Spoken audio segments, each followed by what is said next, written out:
وَمِنْ أَصْوَافِهَا، اور بھیڑوں کی اون، وَأَوْبَارِهَا، اور اونٹوں کی اون، وَأَشْعَارِهَا، اور بکریوں کے بالوں سے، اساساً اللہ پاک کی ذات بابرکات نے تمہیں یہ اثاثہ عطا فرمایا ہے، وَمَتَاعًا،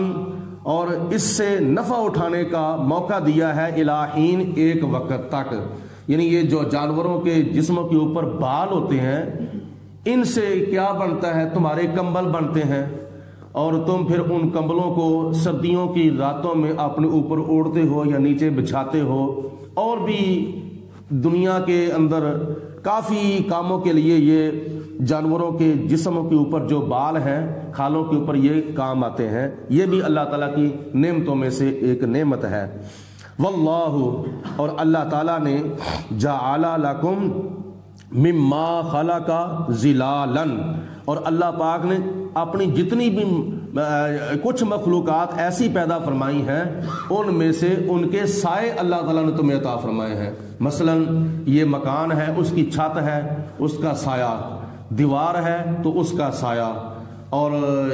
اس کے علاوہ یہ دیوار ہے تو اس کا سایہ، اور درخت ہیں تو ان کا سایہ اللہ پاک نے تمہیں عطا فرمایا ہے۔ گرمیوں کے اندر تم ان سایوں کے اندر بیٹھ کر کیا نام ہے گرمی کی شدت سے